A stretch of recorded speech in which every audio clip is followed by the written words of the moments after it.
نحمدہ ونصلی علی رسولہ الکریم اما بعد فاعوذ باللہ من الشیطان الرجیم بسم اللہ الرحمن الرحیم رب اشرح لی صدری ویسر لی امری واحلل عقدۃ من لسانی یفقہوا قولی آمین یا الہی آمین۔ رب زدنی علما رب زدنی علما۔ سورۃ البقرہ آیت نمبر 52 اور 53۔ ثم عفونا عنکم من بعد ذالک لعلکم تشکرون۔ ثم پھر عفونا معاف کیا ہم نے، درگزر کیا ہم نے، عنکم تم کو، من بعد ذالک من بعد بعد ذالک اس سب کے، ثم عفونا عنکم من بعد ذالک پھر معاف کیا ہم نے تم کو اس سب کے بعد۔ موسیٰ علیہ السلام کی قوم کا واقعہ جاری ہے۔ فرعون غرق ہو گیا، موسیٰ کے ماننے والے سمندر پار کر گئے۔ اللہ نے موسیٰ کو کوہ طور پہ بلایا کتاب دینے کے لیے، تو ان کی قوم نے پیچھے سے بچڑے کو رب بنا لیا۔ تو اب اللہ کیا کہہ رہا ہے؟ ثم عفونا عنکم من بعد ذالک، کہ اس سارے واقعے کے بعد اللہ تعالیٰ نے پھر تم لوگوں کو معاف کیا۔ من بعد ذالک اس سب کے بعد، یعنی جو تم لوگوں نے موسیٰ علیہ السلام کے بعد بچڑے کو رب بنا لیا تھا، تو اس سب کے بعد اللہ تعالیٰ نے تم لوگوں کو معاف کیا، اتنا بڑا گناہ معاف کر دیا، یعنی شرک معاف کر دیا۔ تو کس لیے معاف کر دیا؟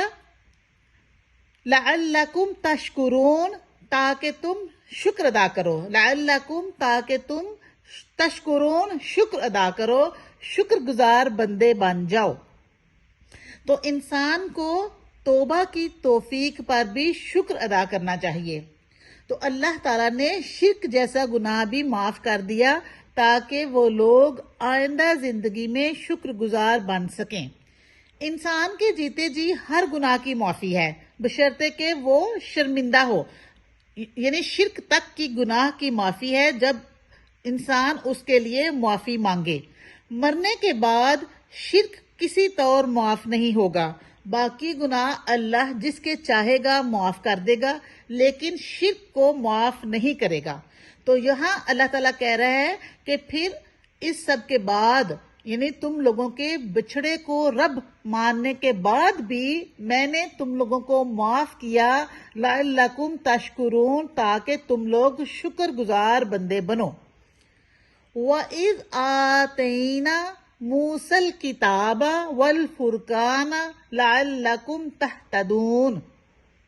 وَإِذْ اور جب، آتَيْنَا دی ہم نے، موسیٰ الکتاب موسیٰ علیہ السلام کو کتاب، کتاب وہ جس کے لیے بلایا تھا کوہ طور پہ، کتاب یعنی تورات۔ وَإِذْ آتَيْنَا مُوسَى الْكِتَابَ اور جب ہم نے موسیٰ کو کتاب دی، تورات دی، کوہ طور پہ بلا کے موسیٰ کو تورات دی۔ والفرقان اور فرقان، فرقان کے معنی ہے فرق کرنے والی، یعنی حق اور باطل میں فرق کرنے والی کتاب۔ اس سے مطلب کتاب ہی ہے، تورات ہی ہے۔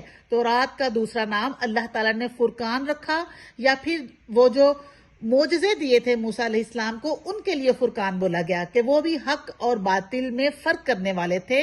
تو اللہ تعالیٰ ان سے کہہ رہا ہے، بنی اسرائیل سے کہہ رہا ہے، جب ہم نے تم موسیٰ علیہ السلام کو کتاب دی، فرقان دی، لعلکم تہتدون، لعلکم تاکہ تم تہتدون ہدایت پا جاؤ۔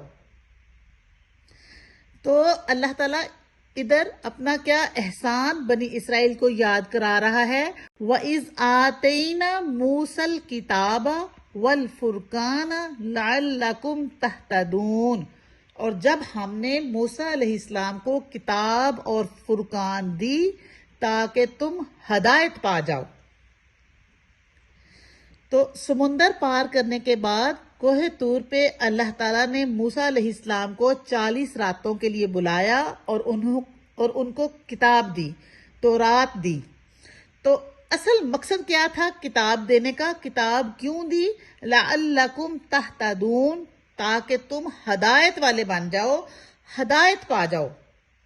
تو کتاب کا مقصد ہدایت حاصل کرنا تھا، تو ہمیں قرآن بھی اسی لیے ملا، ہدایت کے لیے ملا۔